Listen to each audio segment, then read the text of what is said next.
বাইজিদ থানার টোটাল টিমকে ধন্যবাদ জানিয়ে শুরু করতে চাচ্ছি। একই সাথে আপনাদের সাংবাদিক ভাইদেরকে ধন্যবাদ জানাতে চাচ্ছি, আমাদের সাথে আছেন বিদায়। তো আমরা মনে হয় 2 দিন আগে একটা ব্রিফ করেছি। আমাদের গতকালকে আমাদের পরপর 2টি ঘটনায় 2টা রিকভারি আছে ইনশাআল্লাহ। 2টি দেশীয় অস্ত্র, 1 বন্দুক, আগ্নেয়াস্ত্র উদ্ধার করা হয়েছে। তো 3 রাউন্ড কার্তুজ সহ। তো আমাদের অফিসার ইনচার্জ বাইজিদ থানা আব্দুল করিমের নেতৃত্বে সাব ইন্সপেক্টর মিজানুর রহমান এবং তার টিম প্রথমে বাইজিদ বুস্তামি থানাধীন চক্রেশ্বর আবাসিক এলাকার 4 নং রোডের জিএম ভবনের সামনে পাকা রাস্তার উপর ডাকাতির প্রস্তুতিকালে, আগ্নেয়াস্ত্র সহ ডাকাতির প্রস্তুতিকালে যখন আমাদের তথ্য আসে, সাথে সাথে আমাদের থানা টিম রেসপন্ড করে।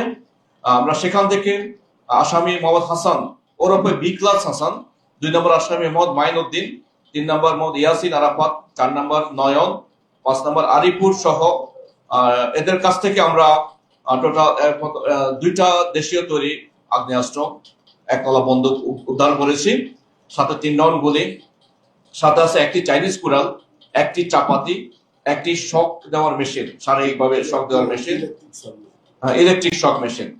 ওকে, তো গ্রেপ্তার পূর্বক তাদেরকে আমরা থানা নিয়ে আসি এবং তাদের আর্মস একটা তাদের বিরুদ্ধে মামলা হয়।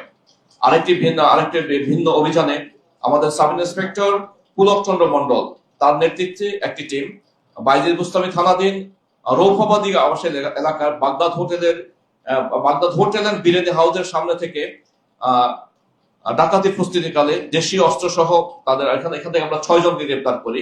1 নম্বর মোহাম্মদ সম্রাট, 2 নম্বর রবিউল হোসেন, 3 নম্বর জাহিদ হোসেন, 4 নম্বর মোহাম্মদ রাজু, 5 নম্বর মোহাম্মদ রাকিবুল হাসান, 6 নম্বর আব্দুর রহমান ওরফে বুট্টু মিয়া।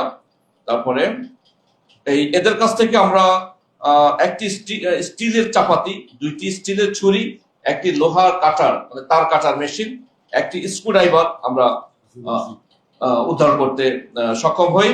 তাদের বিরুদ্ধে আমাদের ডাকাতি প্রস্তুতির মামলা রুজু করা হয়েছে। আমাদের এই ধরনের ডাকাত দলের এগেনিস্টে, তারপরে কিশোর গ্যাংয়ের এগেনিস্টে, চাঁদাবাজের এগেনিস্টে, অস্ত্রবাজের এগেনিস্টে আমাদের অভিযান কন্টিনিউ থাকবে। ধন্যবাদ।